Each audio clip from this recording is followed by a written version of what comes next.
Parecia que o país ia ficar mais ou menos em banho-maria até à campanha eleitoral, pelo menos até à campanha a sério, o governo no recato, o presidente mais afastado, os partidos mais mexidos a fazerem pela vida e a apresentarem propostas, eis senão quando o momento PSD Plano Económico foi engolido por um caso de suspeitas de corrupção na Madeira e no PS José Sócrates vai mesmo ser julgado por corrupção.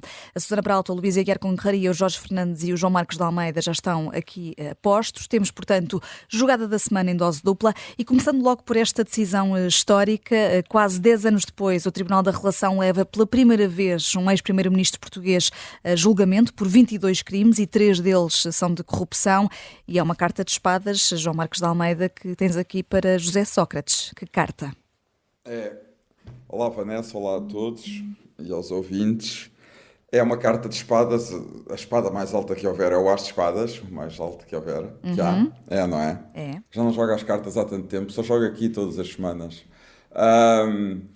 Eu acho que este é o problema mais sério com corrupção que houve até hoje na democracia portuguesa. Estamos a falar de um primeiro-ministro que teve uma maioria absoluta no primeiro mandato, depois saiu a meio do seu segundo mandato por causa da crise financeira.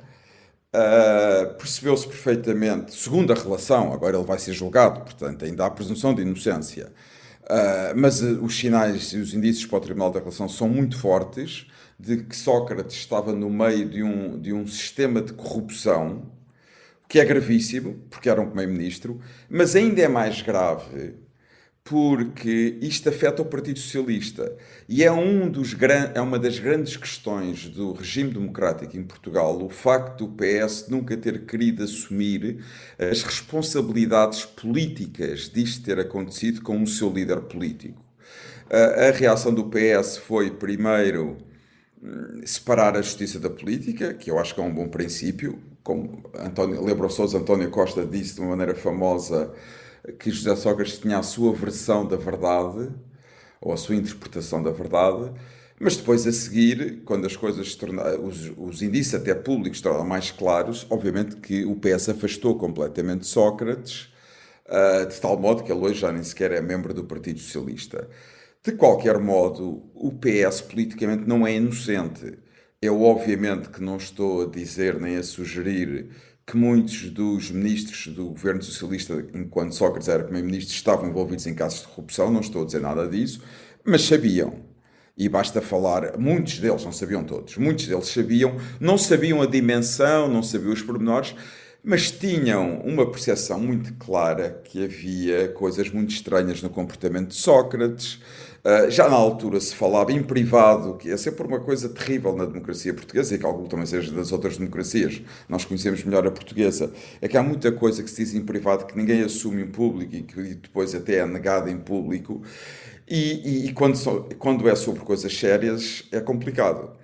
E, portanto, quer dizer, muitos altos dirigentes do Partido Socialista que depois estiveram no governo de António Costa, aliás, a começar por António Costa, que foi número 2 de José Sócrates e depois foi primeiro-ministro, sabiam que havia um comportamento errado de José Sócrates. E, portanto, a impressão que nós temos é que, como acontece no PS, mas também no PSD, como se vê, infelizmente, embora eu acho que, apesar de tudo, não há nenhuma situação tão grave como a de José Sócrates, nem no PS, nem no PSD, nem em qualquer outro partido, a verdade é que a reação natural dos partidos é, quando sabem coisas desagradáveis, coisas muito negativas, vamos tentar esconder isto o máximo possível do público, da imprensa, e esperar que ninguém nos apanhe. Portanto, não há uma autoconsciência, não há uma consciência democrática forte de Estado de Direito, de aceitar que há coisas que não se fazem e que são inaceitáveis e que o próprio partido, se perceber, tem que tomar uma atitude séria e forte em relação a isso. E já vamos olhar na jogada da semana também para Exatamente. essas implicações até para a campanha eleitoral. Estamos em ano de eleições. E na sequência deste caso de José Sócrates, da Operação Marquês, Luís Aguiar Conraria, tens aqui uma carta de paus para os tribunais portugueses. Como é que é possível termos duas decisões tão discrepantes? Ivo Rosa deixou cair a maioria dos crimes, tinham sobrado só 6, nenhum deles de corrupção, e agora 3 juízas desembargadoras da relação repõem a maior parte da acusação original. Sim, repõe o fundamental, não é? Portanto, a maior parte e o fundamental. Eu aqui, os meus paus são duplos, são simultaneamente para a justiça portuguesa, como é que é possível haver estas disparidades tão grandes, mas também para Ivo Rosa, porque eu acho que, apesar de, sei que estou a meter a foice em seara alheia, mas apesar de tudo acho que ele tomou algumas das suas decisões violaram o bom senso e não foram razoáveis e portanto eu aqui é duplo, são duplos os meus paus, mas aqui o que me choca nisto é que nós para já ainda estamos apenas e só a decidir o que vai a julgamento. É só isso que estamos a decidir. E, portanto, os juízes não estão a decidir sobre o que é que está provado e de quanto é que é condenação ou se é para considerar a pessoa não culpada. Estamos apenas a decidir se há provas suficientes para sustentar uma determinada acusação. E não é razoável, eu não considero razoável que seja assim tão aleatório, que isto seja uma lotaria em que uma pessoa apanha um juiz e se apanha um juiz pela frente, esse juiz diz que apenas está sujeito a julgamento por 6 crimes, e que um outro juiz, igualmente respeitável, apesar de ser de um tribunal superior, decide que a pessoa afinal tem 22. Não pode ser. Na relação é um colégio, não é? Sim, são três juízes. São três juízes. Claro, quando se recorre, pois, e à partida a decisão superior é a correta e, portanto, eu vou partir do princípio que a última decisão é a correta. Mas quer dizer, mas imaginemos que o José Sócrates é condenado pelos outros 16 crimes, ok? 6 era aquilo inicial para que o Ivo Rosa mandou, estas agora decidem que é 22, o que quer dizer que há 16 crimes pelos quais ele vai ser julgado. Imaginemos que ele é condenado. Nós ficamos a saber que ele vai ser, caso ele seja condenado, que ele é condenado por algum crime que um outro juiz, perfeitamente respeitável, para o qual acha que não há provas absolutamente nenhumas, que nem sequer há provas para o levar a julgamento, quanto mais para o condenar. Quer dizer, isto mostra como a vida das pessoas estão sujeitas de uma forma demasiado vincada aos juízes que apanham. Isto não me parece razoável. E com esta brincadeira da instrução e de recorrer da instrução, passaram 6 anos. 6 anos que estão a contar para os prazos de prescrição. Aliás, um dos pontos da contenda era precisamente se alguns crimes já tinham prescrito ou não. Sim. 6 anos, foi 3 anos para instruir a instrução, perdoem-me a redundância, o pleonasmo, e depois mais 3 anos para avaliar o recurso. Quer dizer, mas se não fosse o Ivo Rosa, se fosse outro juiz qualquer que tivesse lá, quer dizer, teria sido o José Sócrates a recorrer. Portanto, se calhar teriam passado na mesma estes 3 anos. Portanto, aqui a culpa deste atraso não penso que seja de Ivo Rosa. Porque acho que se fosse outro qualquer, seria Sócrates a recorrer e perder-se ao mesmo tempo. Isto não é razoável, passaram 6 anos. Agora, eu queria só antes de passar a palavra aqui aos meus colegas, deixem-me só falar concretamente do Ivo Rosa. Quer dizer, eu lembro que há 3 anos eu fiquei de boca aberta quando ele declarou que tinha ficado longe de estar provado que o dinheiro era de José Sócrates. E que a casa era de José Sócrates. Não sei se ele falou na casa ou não. Mas, quer dizer, isso violava qualquer regra de bom senso e é evidente que não há prova direta. Claro que ele não tinha a conta bancária em seu nome, é evidente. Agora, quando se usa o dinheiro da forma que ele usava, o esbanjava daquela forma, nós ouvíamos as gravações, a forma como ele falava dos investimentos na casa e a cor dos azulejos e por aí fora, é evidente que José Sócrates estava a tratar do seu dinheiro e das suas coisas. E um juiz não pode ser tão naif e tão desprovido de bom senso como pareceu que Ivo Rosa foi em algumas das decisões que tomou há 3 anos. E nesse aspecto, copas para estas juízas que vieram repor o bom senso. E paus para Ivo Rosa. Seguimos agora a toda a velocidade porque temos um autarca piloto de ralis. Vamos aqui escutar. Direita 5, longa, a fundo 30 e abre bem para a direita 5 a fundo 40, 5 a fundo 100. Lá em cima, atenção à saída, direita 2, não corta muito. Parece que a saída de Pedro Calado, o autarca do Funchal, era a errada, Susana Peralta. Sim, era a saída errada daquelas pessoas que caem na tentação de usar o seu poder político, enfim, obtido legitimamente em eleições democráticas, para tentarem desviar para benefícios privados, alegadamente, naturalmente, alegadamente. Portanto, nós aqui tínhamos o som de Pedro Calado, copiloto de ralis, uma paixão de Pedro Calado, que já lhe valeu várias glórias, inclusivamente é a pessoa que mais, enfim, ele com o seu, portanto, ele é copiloto de Pedro Camacho, foram as pessoas que mais vezes ganharam o Rally da Madeira e inclusivamente quem mais ganhou portanto, de seguida, 3 ou 4 vezes de seguida, inclusivamente em agosto, agora este ano, em 2023, enfim, no ano passado.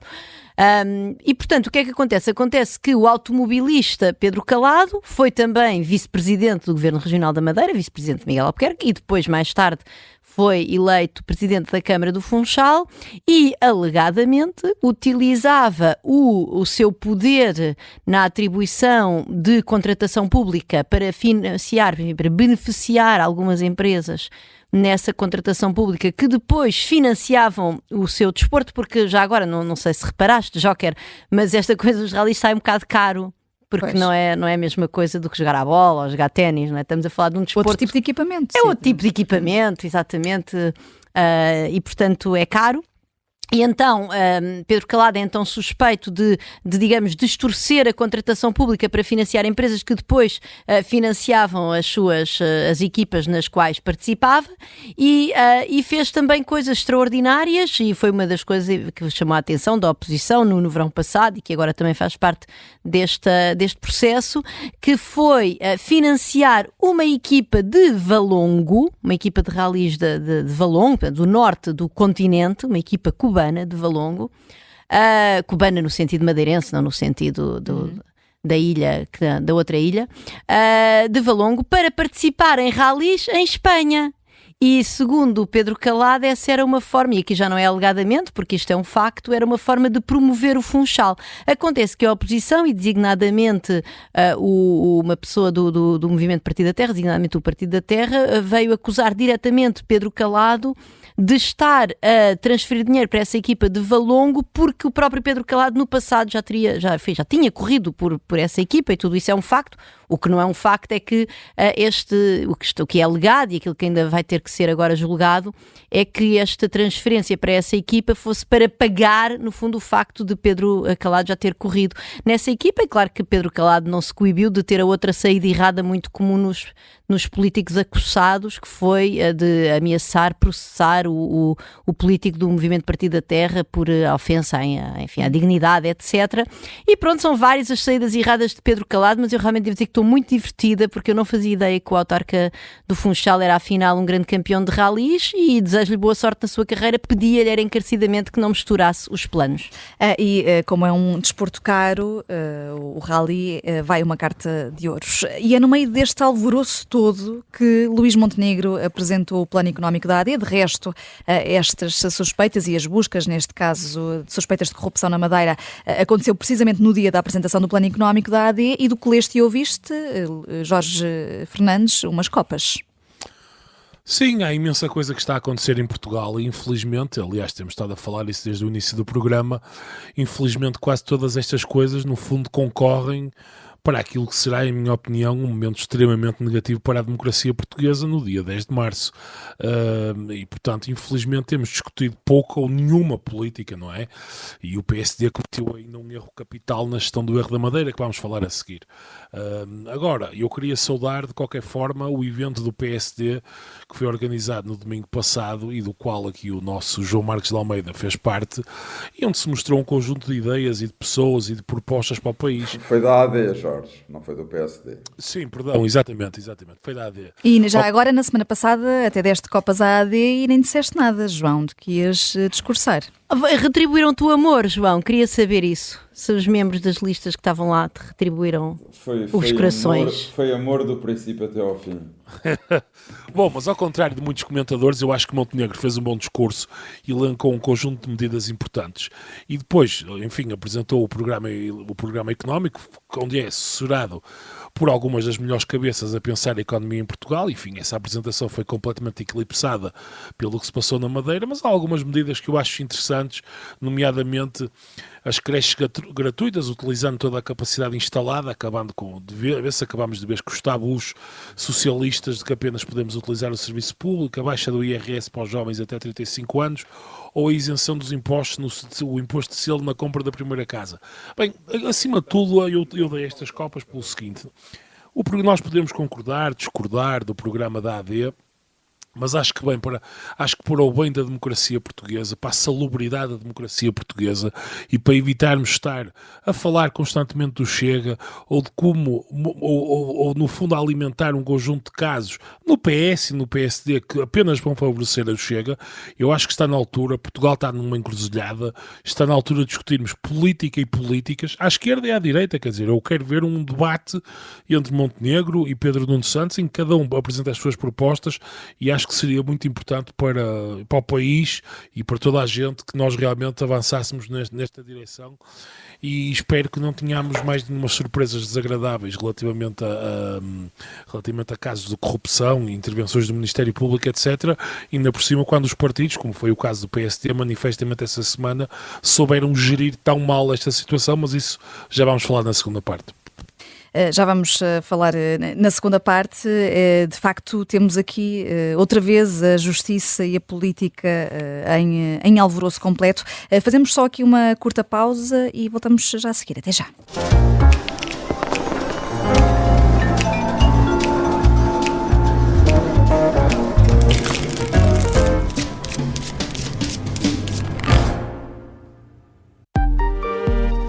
Estávamos na brincadeira e ele, de repente, conta-nos que ia desviar um avião.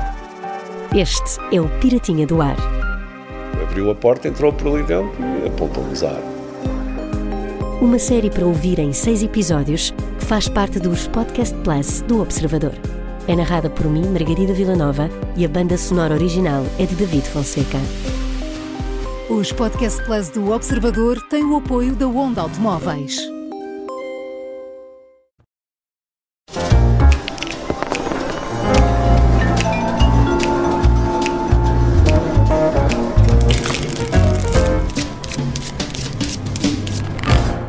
Não acho que seja a justiça a funcionar, já expliquei porquê.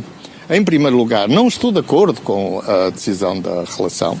A decisão da relação altera uma decisão judicial. Do meu ponto de vista, não houve corrupção nenhuma. Eu nunca tive nenhum caso de corrupção, nem vou ter na minha vida. Nem a mim, ninguém me compra. Eu nunca roubei nada a ninguém, nunca pedi dinheiro a ninguém, nunca ninguém me comprou.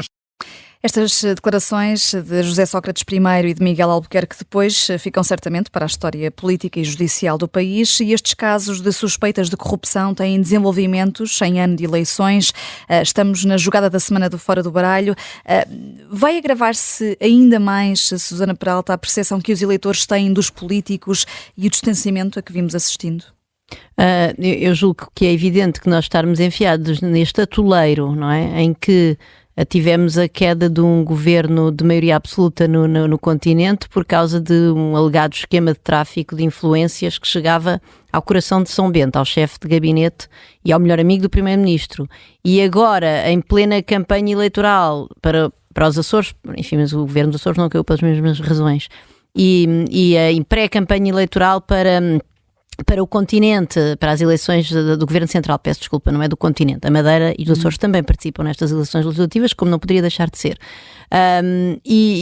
Aparecer este escândalo de corrupção na Madeira, eu devo dizer, com contornos daquilo que é público bastante mais graves do que o que nós conhecemos da Operação Influencer, dentro do que nós conhecemos do que é público, de facto,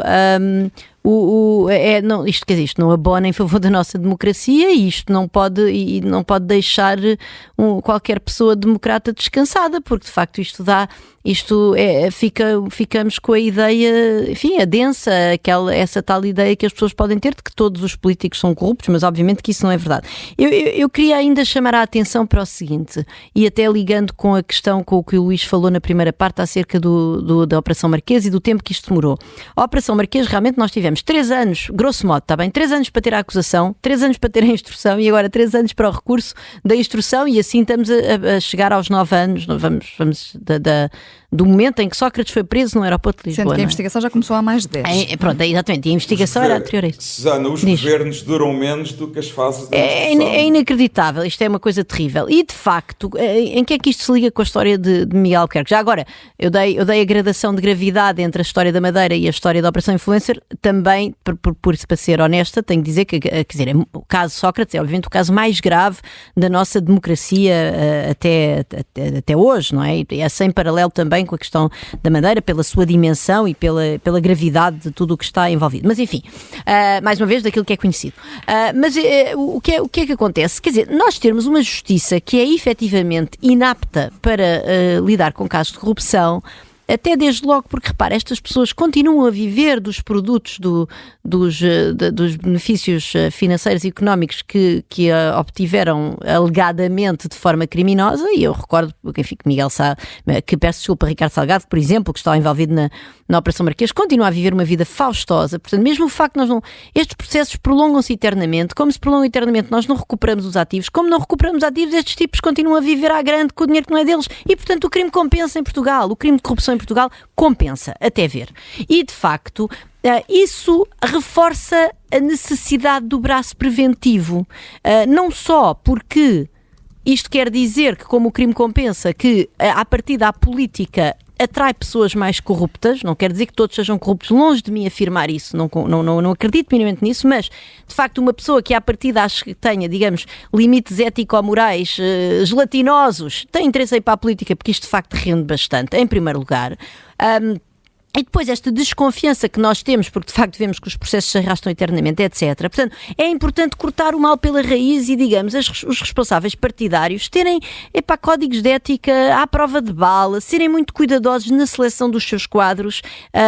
E isso é tão mais importante devido a esta situação da nossa justiça ser inoperante. E é por isso que é completamente incompreensível que Luís Montenegro, numa semana, o Jorge elogiou aqui o programa económico da AD, mas no programa económico da AD tem lá um capítulo que se chama Melhor Governo, Menos Corrupção, algo assim, e portanto, e que recorda que de facto a corrupção é um custo económico, por razões que eu agora não tenho aqui tempo para explicar, mas atrasa o desenvolvimento económico do país. E meteu é um custo económico gigantesco.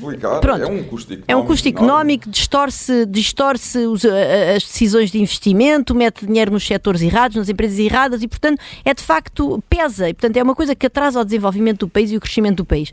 Quer dizer, nessa mesma semana em que nos apresenta esse projeto económico, Luís Montenegro mantém a confiança em Miguel Albuquerque, que é arguído neste processo e que, digamos, os factos conhecidos, mesmo que não venham a configurar crime, não são eticamente aceitáveis. Não é eticamente aceitável oferecer, por ajuste direto, a exploração de uma zona franca a uma empresa privada. Logo, isso é um problema. Portanto, mesmo que Miguel Albuquerque venha a ser considerado inocente, não tem, digamos, não pode estar nesta história. E, de facto, porque isso adensa, de facto, esta desconfiança e este afastamento das pessoas. E já agora, João Marcos de Almeida, Luís Montenegro devia ter retirado a confiança política a Miguel Albuquerque? Devia. Mas eu já vou a Luís Montenegro. Antes de começar por Miguel Albuquerque, eu acho que eu não tenho... Como se dizemos sempre, Miguel Albuquerque pode ser inocente. Ele diz que é inocente e pode ser inocente. Agora, há 3 razões, na minha opinião, porque ele se devia ter demitido imediatamente. A primeira razão é porque estamos em campanha eleitoral e ele está a colocar os seus interesses acima dos interesses do seu partido, o que eu acho uma coisa inaceitável. Em segundo lugar, porque vivemos um momento que tem havido muitos casos de corrupção em Portugal. Primeiro-ministro, o antigo primeiro-ministro acusado, um governo central que caiu por causa da corrupção, agora isto na Madeira. Não se pode, isto é uma questão muito importante, é demasiado importante. É um momento em que os políticos têm que estar acima de qualquer dúvida e têm que ser capazes de dar o exemplo. E, portanto, Miguel Albuquerque devia ter percebido isso. Finalmente, Miguel Albuquerque tem todo o direito de lutar pela sua inocência, mas eu acho que quando um político quer lutar pela sua inocência, deve fazê-lo fora do exercício de cargos políticos e de cargos públicos. E que lute até ao fim pela sua inocência, como tem todo o direito de o fazer. Mas devia ser demitido. Luís Montenegro, eu acho que Luís Montenegro perdeu uma grande oportunidade de se afirmar como... de ter um ato de liderança exemplar. E, na minha opinião, devia ter dito naquele dia aos portugueses, ou devia ter dito em público, Eu acredito na inocência de Miguel Albuquerque porque ele diz-me que é inocente, eu acredito na palavra dele, não tenho nada para não acreditar, mas sendo, na altura ainda não era arguído, mas mesmo antes de ser arguído, Luís Montenegro devia ter dito, mas eu retiro-lhe a minha confiança política, pelas razões que eu disse, porque uma pessoa que está a ser investigado, em que há estas acusações, não pode continuar a exercer cargos públicos, não pode exercer cargos políticos. E isso era fundamental para o PSD, porque ao não fazê-lo, Luís Montenegro permitiu o pior de tudo, que é poder-se dizer que o PSD e o PS são iguais. E era isso que Montenegro nunca poderia ter permitido. No dia em que, além do programa, como falou Susana, há um capítulo que tem a ver com a boa governação, que obviamente tem a ver com a corrupção. Houve cartazes do PSD a dizer nós lutamos contra a corrupção, nós não queremos a corrupção. Nesse dia, Luís Montenegro não foi capaz de tirar a confiança política a Miguel Albuquerque. Eu devo dizer que, como não é segredo para ninguém, eleitor da AD, fiquei muito desiludido, muito desapontado. Acho que foi um grande erro. E, sobretudo, poder dizer... Era aquilo que o PSD e a AD nunca podiam permitir. Este argumento que são todos iguais. Porque isto só vai favorecer o Chega. E Luís Montenegro manteve a confiança ainda antes de saber que era arguído e depois de ser arguído também. E ainda não retirou, mas devia retirar a confiança. Agora, eu também quero dizer uma coisa, vai favorecer o Chega, mas o Chega também tem um problema, como a Alô de Abreu, e eu quero ver, André Ventura disse que se for verdade que o tira das listas, mas eu quero ver se vai tirá-lo. Se tirar, marca pontos em relação ao AD e ao PS, não tenho dúvidas nenhumas sobre isso. Agora, o André Ventura, espero que perceba, também não é muito bom método de buscar pessoas a outros partidos, porque pode ter depois estes cheirinhos. Agora, o Chega neste momento é o grande beneficiado e isso é mau. No caso de Maloba de Abreu, só para contextualizar, tem que ver com suspeitas de ter alterado a residência de Coimbra para Angola para ganhar 75 mil euros em ajudas de custo e subsídios. O que também é uma coisa extraordinária. Se isso é verdade, como é que um deputado faz uma coisa dessas? Era para justificar a sua candidatura como deputado de fora da Europa, não é? Pelo círculo da imigração fora da Europa. Portanto, até faz sentido. Luís, tá bem, faz sentido, eu sei, estás a ser irónico, mas eu já nem consigo ser irónico. Isto é das coisas. Esta semana, eu acho que a última semana tinha corrido bem a AD, eu concordo com o Jorge do que disse em relação ao programa, mas esta semana foi terrível, e foi terrível só por culpa da AD e da liderança da AD, lamento dizê-lo. E agora a AD... Eu só queria dizer que faz todo sentido a pessoa viver em Angola e vir aos plenários ali em São Bento, quer dizer, não estou a perceber muito bem qual é. Sinceramente, então, às vezes vocês ficam embirrentos, não sei. A Inês de Medeiros morava em Paris. Paris tem outra patina que não tem Angola. E é bastante mais perto tudo, também.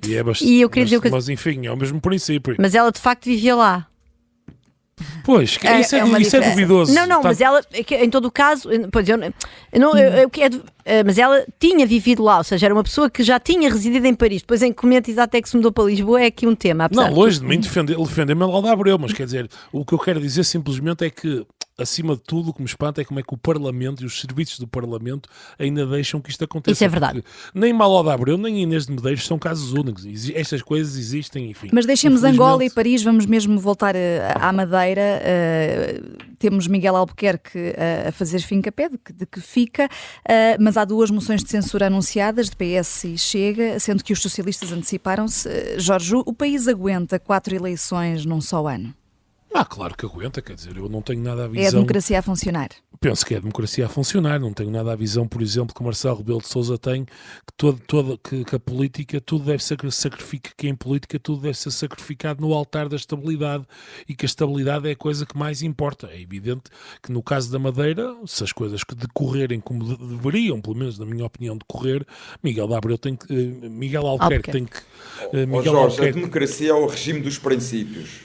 Não, estabilidade é uma consequência. É o regime dos princípios. Há princípios que não podem ser violados em democracia. Miguel Albuquerque vai acabar por se demitir, ou será demitido, enfim, por uma potencial moção de rejeição, que já foi moção de censura, que já foi anunciada, e portanto eu penso que isto mostra ainda mais, põe mais a nu a infantilidade, acima de tudo, de Luís Montenegro, porque eu não percebo como é que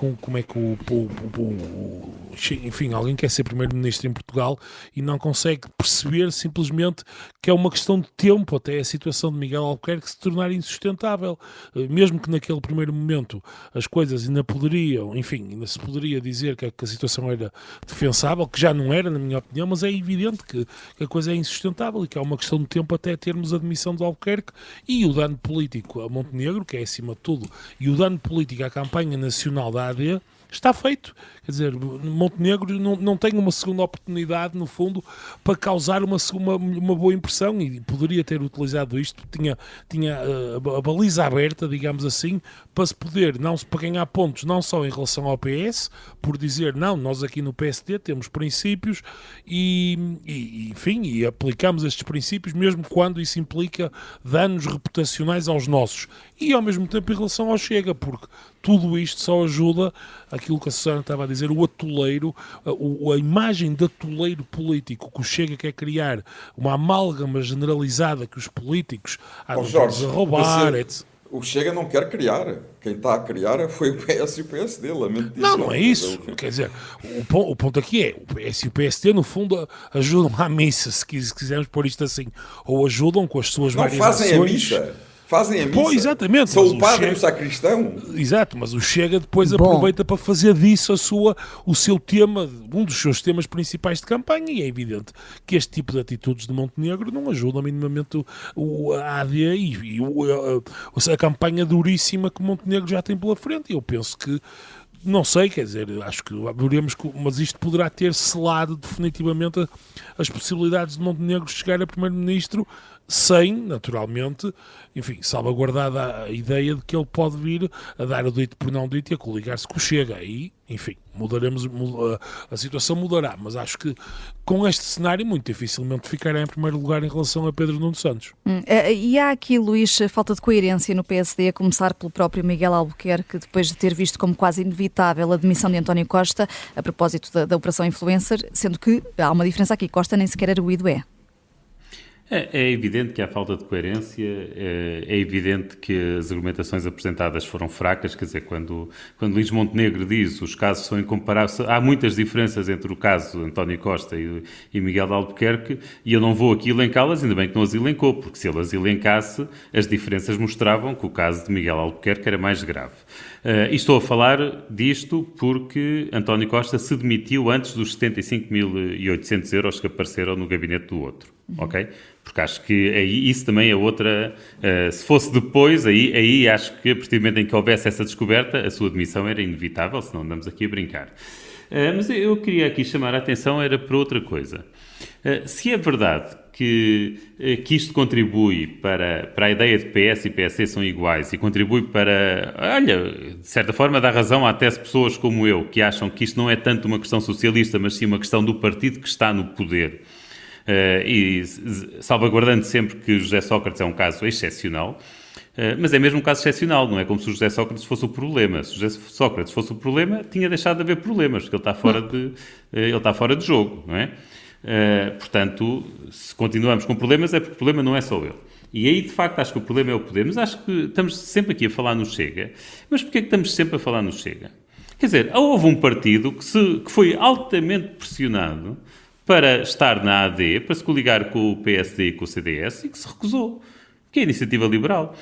E a Iniciativa Liberal, que estava neste momento, parece-me, a ficar esmagada à direita entre o voto útil na AD e o voto de protesto no Chega, se calhar tem aqui um balão de oxigénio com que não contava. Quer dizer, penso que dificilmente ouviremos amanhã não, mas segunda-feira, o Miguel Pinheiro no Fora de Baralho a desancar na Iniciativa Liberal por não se juntar à AD. No bom, mau e o vilão. No bom, desculpem, no bom, no mau e no vilão, em que eu acho que tinha a IEL como mau precisamente numa das manhãs, precisamente por esse motivo. Ora, dificilmente irá repetir isso, não é?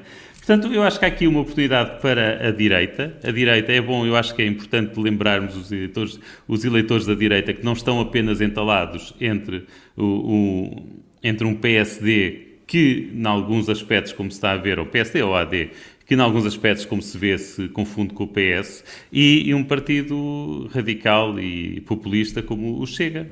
Há uma terceira opção, espero que se lembrem dela. Quem é que vai ser mais prejudicado pelos casos de corrupção? É uma pergunta para quem nos ouve no Spotify. Respondam por lá. Aqui só somos mesmo corrompidos pela vontade de estar sempre a distribuir jogo todas as semanas, sempre fora do baralho. Eu sou a Vanessa Cruz. Até à próxima sexta. Senhores 4As e senhores e senhoras ouvintes, meio-dia. Não se esqueçam. Até lá.